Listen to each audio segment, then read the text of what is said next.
Hey, pawn check. Mic check.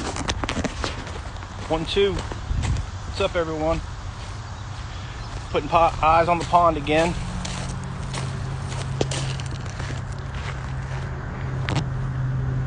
See if anybody comes along. There goes somebody. Bite down. What's happening? Just doing our pond check today.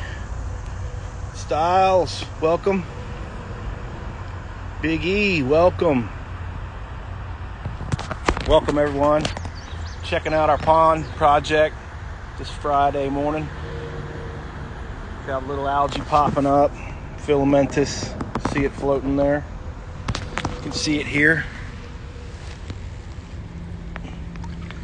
Filamentous algae. You can squeeze it out. It looks like steel wool. Real slimy. It's normal this time of year. It's not really beneficial to the fish. It has no real nutrients in filamentous, and it uses our phosphorus. So when it's in small amounts like that, it doesn't bother me. But if it starts to get worse, which it will, we'll put a treatment on that and help keep that back. When you have fertilized ponds like this, that's one of the weeds you have to kind of stay on top of, because it can live floating or down on the bottom. As that algae begins to produce oxygen throughout the day because of the sunlight, because it is a plant, it will float. It'll get oxygen bubbles in it, and it'll float up off the bottom. I'm gonna walk around, see if I can't find a bass trying to ambush something. Put eyes on there. If you guys have any questions, just fire away. We've had a ton of rain. It's suppressed my bloom a little bit. That happens from time to time when you're in this situation. It's okay. Got a feeder backing me up. I don't see a lot going on right here.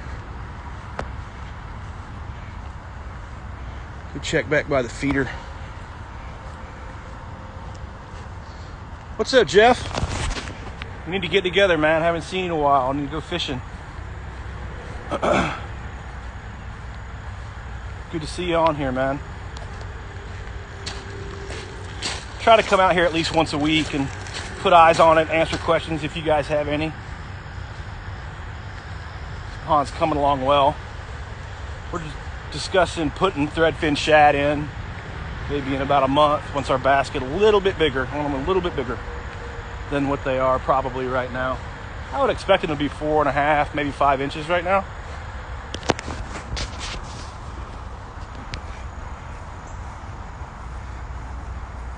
What's up, Andy? Oh, view request? Sure, man. Can turn my camera around too. Yeah, there we go. This thing working?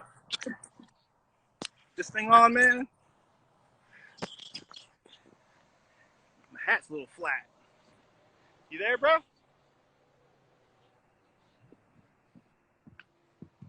No? Guess he didn't want to talk. I don't know who that was. Got a little progress going on our dock. Nice and shady under there after they get the roof on.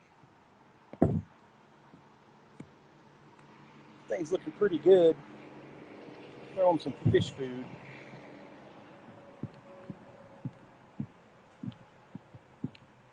Guess they got their deal worked out with their suppliers. Putting some kind of fancy decking on this dock. I don't know, he was telling me about it. I'm not sure what he meant. And as you can see, there's a bunch of fish here. I don't know if you guys can see them in the water moving towards the feeder. They're actually beginning to react to people in a positive way. Oh, look what we have here. Clint went and spent some money. This is fish feed. This is the fish feed that we've normally been feeding. You can see the bigger pieces there.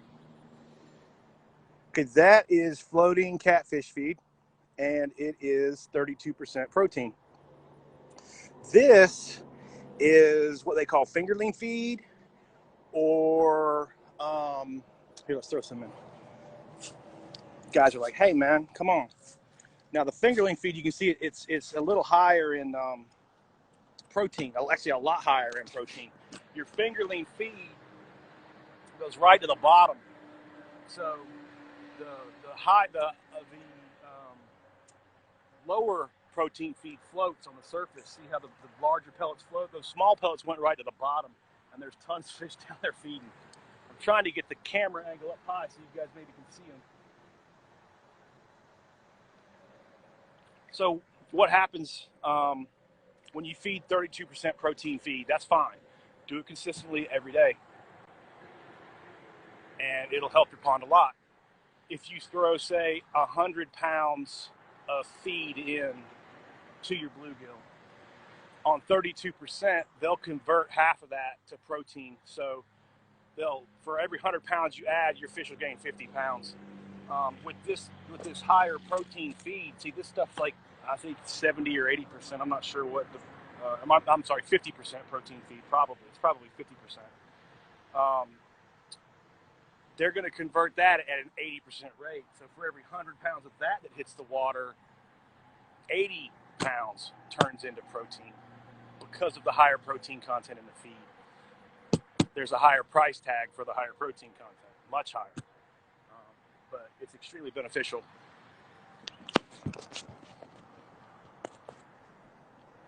Step back, they're down there. I can just see all the fish. I know you guys can't. It's the bloom. You can't really see in this. I'm gonna get a net and pull it through here. Again, really looking really good. I'm seeing fish probably 2 inches, like thumbnail size. I'm seeing some fish that size, a little bit longer than that, all the way out to about hand size. There's some really nice sized fish. Just growing really, really well in here. Yeah, Andy, there sure are all sizes, and that's good to see, man.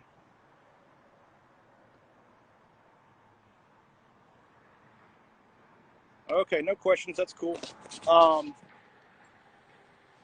So yeah, man, that's what's going on here. Pretty much same old song and dance. Haven't seen any bass yet, but it's still just a bit early for that as well. We'll be doing an electrofishing survey out here in the fall, and check them that way. You guys can watch that. Get ready to fire that thing back up.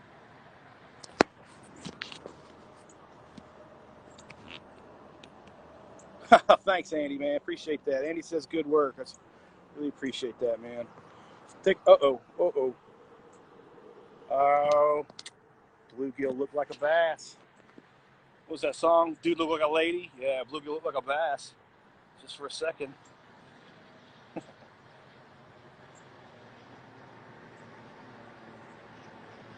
Let's see if we can put eyes around over here in a little deeper water. See if we got a little filamentous algae. That's pretty normal around your feeder. It's the extra energy. Energy, whether they eat the feed and it goes onto the bottom of the pond, or whether it goes in one end of the fish and out the other, it still turns into like a nutrient source.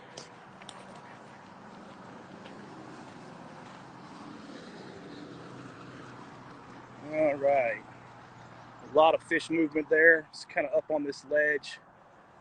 That's kind of interesting. You see these small bluegill. There's a lot of them moving this way. I don't know if you guys can see them, but they're using this shallow water and staying off that deep ledge for a reason. They're probably getting hunted. And we're starting to see those patterns in the behavior where the fish are starting to behave the way they should, because it's starting to develop into a fishery. Saw some grass carp in here. They're like 10 inches long now. So they're feeding on whatever little nonsense is coming up. Water's a little bit clear for my taste. Like I said, we have been drowned like it's been a hurricane. So straighten it out. That extra protein coming in from the feeder's helping us there. Keep everything where it needs to be. Kingfisher. Nice. Lots of fry along the edge there. You see that water movement? Those are all bluegill fry. I know they're bluegill fry because it's the only fish in here. Let's just move this edge and see if we can spook some of those fish out. You guys can see them moving. There's tons of them. Just watch that little, oh, here's a little something interesting. Kind of roots coming up. That's good habitat.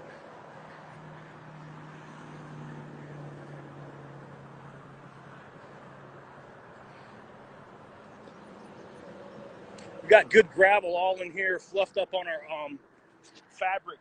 We're going to use that good fabric to keep the rock up, so available so the zooplankton can grow on it. That's what you really need. You need your plankton up in, or, I'm sorry, you need your rock up into in the water column, so you have the surface area that the zooplankton can grow on. Have all those little spaces in between the rock that zooplankton can grow on. It's very important. That's called periphyton, a little brownish kind of film that grows on everything.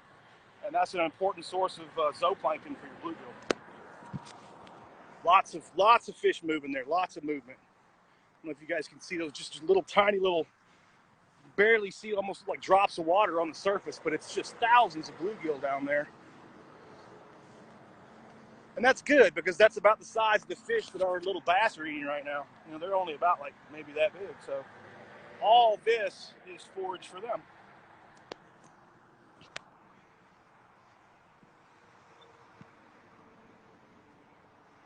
He's been working on his irrigation system over here. All right, I want to walk over here and look in these trees is where I'm headed. See if I can't find maybe a bass. Just put eyes on one. Oh, I think I might have a question. Hold on, let me stop in the shade. All right.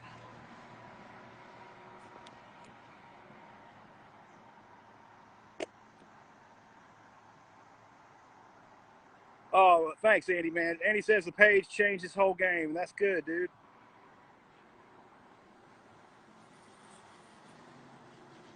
Yeah, Andy, the treatment worked pretty good.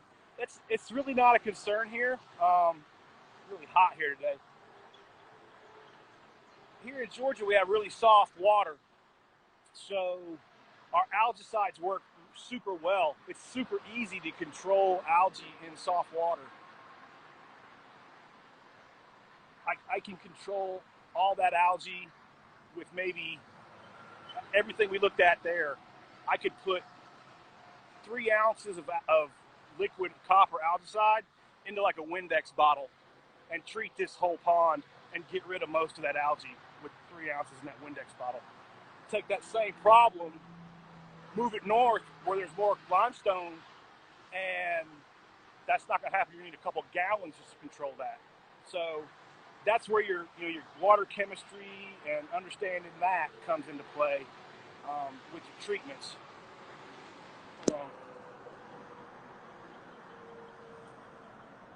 Little fish activity there. Just can't see well enough with the plankton bloom, but that's okay. Get back up here and check for questions. There's the highway. That's I-85 in Georgia.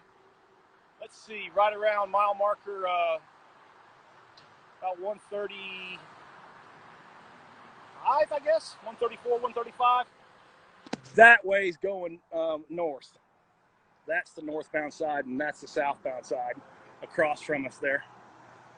See Clint's building. Got a great spot for advertising. It's a good picture right there. Anyway, questions? All right, 4Wiz, let's see. I'm a hand feeding 1 acre. 2 places, wanting to put in an automatic feeder without hurting my bluebill. No, man. Yeah, you can feed fish from anywhere. Just put the feed in every day. And you only have to worry about multiple feeding stations in lakes probably over about 10 acres.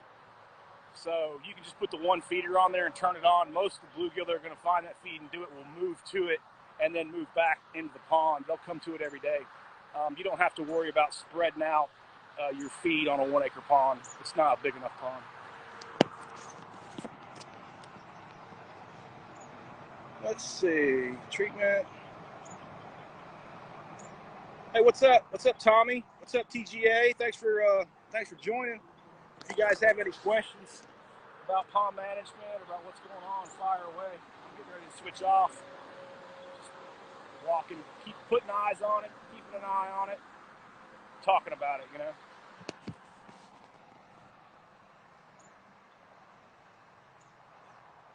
Oh, you're welcome, Thor. You're most welcome, sir. I just love ponds, man, and I love pond management, and I love bass. And the one thing I think I can take away from my career doing this is I wish more people understood how bass grow and how we can help them be healthier, because a lot of people's bass are starving and they just don't realize it. And that's kind of disappointing to me. So that's why I do this. Try to help people understand, the environment and how to better improve the environment. So thanks for following.